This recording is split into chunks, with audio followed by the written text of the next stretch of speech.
are just extraordinarily patronizing and insulting to Catholics. If it had been said about the Jewish community, if it had been said about the Islamic community, within 10 minutes there would have been an apology and a complete distancing from those remarks.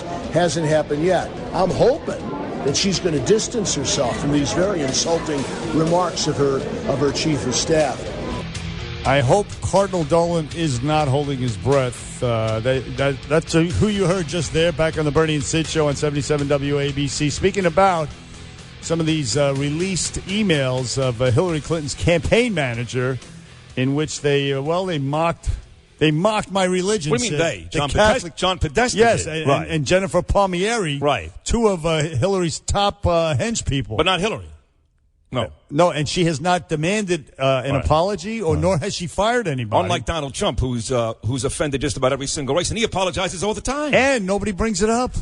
Well, we're bringing it up right now. We got the best guest of the day coming on. Who's that? Oh, come on, the head of the Catholic League, he is maybe the closest thing to God on this planet, Bill Donohue. He is in New York City, I can tell you that. Bill Donohue, good morning. Welcome to the Bernie and Sid show. Hey, thank you very much. Boy, that compliment's not going to get me too far. If all the bums who know me is my friend, I mean, forget about it. Listen, he's self-effacing and a very humble man as well, which what we like about him. But yes. Bill, you heard Cardinal Dolan. These emails. First of all, let's set the table here. Podesta received some emails, exchanges, and he labeled the Catholic religion severely backwards. They mocked baptism, among other things. Am I correct, Bill Donohue? You are, but let me tell you something. There are two stages to this. You just correctly mentioned the first stage. That's the least offensive.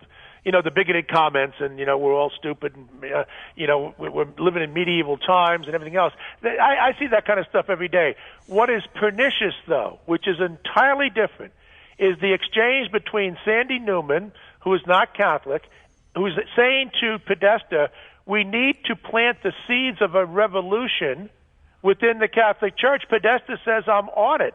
I've already done it. I've created two groups, Catholics United and Catholics in Alliance for the Common Good. These are two groups which I have pointed out many times before for years. They are dummy Catholic letterhead organizations. Now we know, set up by the campaign chairman to Hillary Clinton for the express purpose of creating the seeds of division and a revolution within the Catholic Church.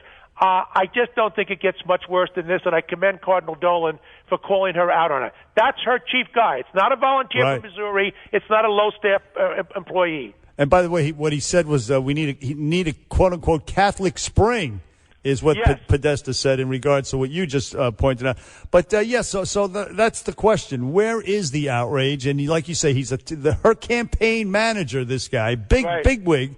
And where's the outrage? Where's the demands for apologies, et cetera, et cetera? Well, the New York Times only made a veiled reference to it. We've been tracking this. Most of the major media won't even touch this issue. And if they do, they talk about the least of the serious of the two infractions. In other words, the bigoted remarks. Now, obviously, I'm against bigoted remarks against any particular demographic group. But, when you have somebody admitting that I'm creating dummy organizations for the purpose of creating a revolution within the church, that should be front page news. That's the real story here, not somebody's, swipe at Catholics. Well, I would say this, Bill, and I want to be respectful because I'm Jewish, I'm not Catholic, but I certainly love Catholics and love you.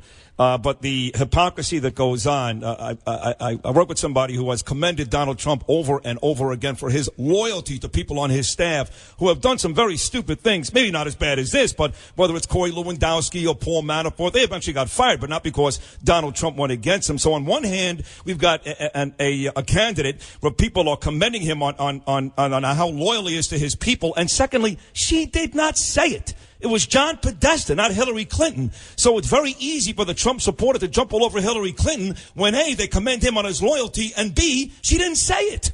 Well, he certainly has his share of trash, and I would agree with you on that.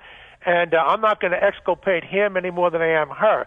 The difference I'd have on this one, what you said, is that if this guy was a low-ranking employee, I'd say, okay, it's a throwaway. How the hell is Hillary supposed to police all this stuff?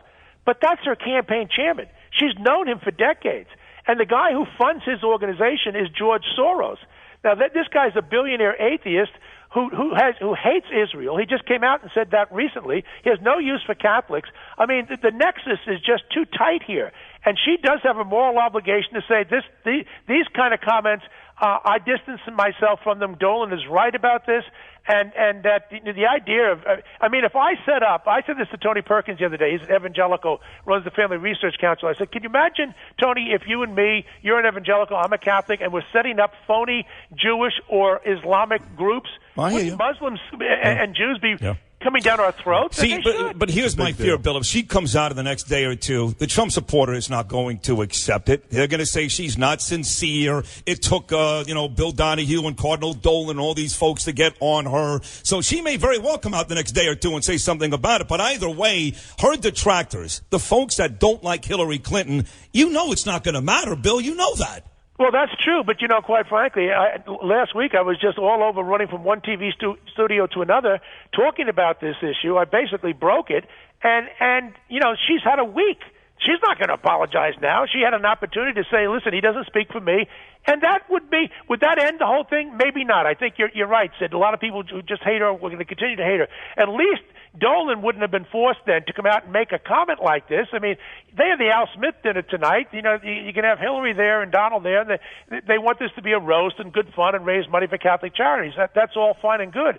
But they put Cardinal Dolan in a difficult spot because the media asked him, how do you feel about this? That's fair. Obviously, he's not going to say, well, it's okay for somebody to try and subvert my religion. Right, of course not. And of course, even if it doesn't change anything, it warrants pointing out because of the hypocrisy.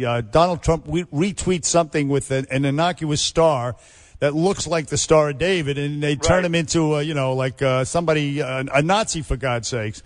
So, I mean, when something like this, which is way more egregious, occurs, and nobody says boo about it, it warrants attention, I think.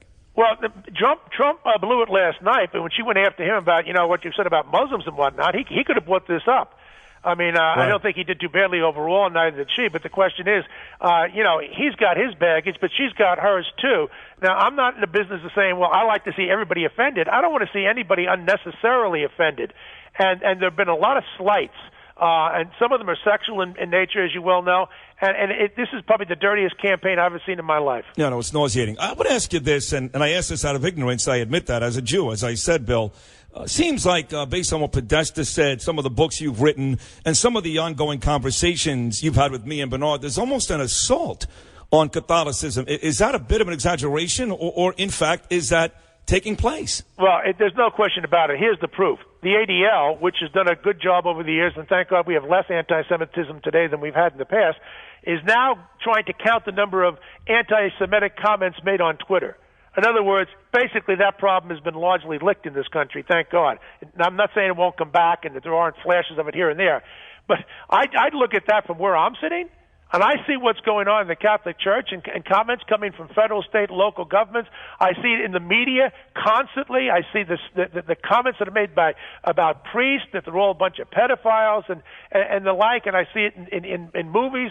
I mean, it's just astonishing to me that the same people who get so exercised about slighting a Muslim have no problem sticking it to Catholics. I mean, it's really amazing. Yeah, you mentioned that some of these Muslim countries where they throw gays off the roof or they or oppress women, you bring that up and you're some sort of Islamophobe. I mean, it's just the double standard is staggering, and it's almost trite at this point to keep saying it, but it has to be said, I think. Well, it has to be said, and, quite frankly, religion is the answer. If you take a look at what's going on today, and I just wrote about it and put out a post here, we've never had a higher rates of sexually transmitted diseases, broke all records, than the latest study just came out of the CDC. After all the condoms, all the preventative programs, all the same sex, all the freshman orientation programs, all we've ever done is say more education, more technology. No. How about practice restraint? How about a little virtue, people? Maybe then you wouldn't find out this problem. Gay men are about 1% of the population. They account for the majority of the sexually transmitted diseases in this country. When are we finally going to exercise some responsibility? Now, on the flip side here, Bill, again, Bill Donohue, head of the Catholic League, one of our favorite people in the whole world, joining us right here. Well, you say religion is the answer. I will tell you, just to play devil's advocate, the other side of you will say, that's the biggest problem in this world. Religion is basically why people fly planes into buildings and listen, I understand. One religion. That's fine. There's others, okay? Point is, really? there are people who will tell you that no matter what the religion is, even Jews that are upset with Hasidim, because they think they take it too far. That religion is not only not the answer, but it's the problem. What would you say to those people? Well, I would say this, that if you're talking about the extremes, and that's fair to talk about. If I want to talk about secularists and I talk about the extremes, I talk about Hitler, Stalin, and Pol Pot. And together they murdered about 200 million, 150 million people in the 20th century, all in the name of atheism. Now, there's dirt all over the place, but I'll tell you what, though, most people... Islam excluded, I'm sorry. You talk about Christians and Jews, the more devout they are, the less likely they are to engage in violence. But when you get to Islam, how many times have we seen these guys, they say, well, he was okay, but then he became radicalized because he became devout. All the time. In my religion, the more devout you are, the more you like Mother Teresa. In some people, the more devout they become, the more violent they become. There's something wrong there. There is something wrong, Bill. We're almost out of time, so I want to get your opinion. You're a consummate New Yorker, is Bill Donohue. I want to get your opinion on the debate last night. You said that Trump is a flawed candidate. Hillary certainly is a flawed candidate, but the whole campaign itself, the presidential race, is sort of dispiriting. What did you think about last night's debate? Well, I thought that, first of all, I want to give a lot of credit to Chris Wallace, because unlike some of the other moderators, he asked substantive questions and he kept it away from the personal and onto the public policy issues. I thought both of them handled themselves very well. The time that I winced the most out of the entire evening is when Chris Wallace nailed her on her statement, which came out through WikiLeaks, that she's in favor of open borders. Yes. And then she tried to blame it on the energy companies or something. I mean, I just sat there in absolute disbelief. The woman is a congenital liar. She went to Putin in like 15 seconds. And by the way, if Donald Trump had half a brain, he would have stuck with that and really attacked her there instead of you concentrating. No, he did. He said you went to Putin in 15 seconds. Right. About 3 minutes later, he made one quick throwaway line. That's part of his issue, Bill Donohue, is that he doesn't understand when he's got her on the ropes, and he did have her on the ropes there. I agree with both of you guys. You got to punch harder, and he doesn't seem to understand that. He has had countless opportunities in all three debates, and he's blown a bunch of them. A bunch of them. It's nice to know that she's in favor of partial birth abortion. When the doctor puts the scissors into the kid's head when he's 80% born, this is the woman who wants to be president of the United States, and she's pro-woman? Wow. Hey, Bill Donohue, president of the Catholic League, we love you. You're a great guest, and thank you for appearing on Bernie and Sid. Thank you, guys. Keep up the great work. You too, Bill. Take care, pal. Bernie and Sid back after this.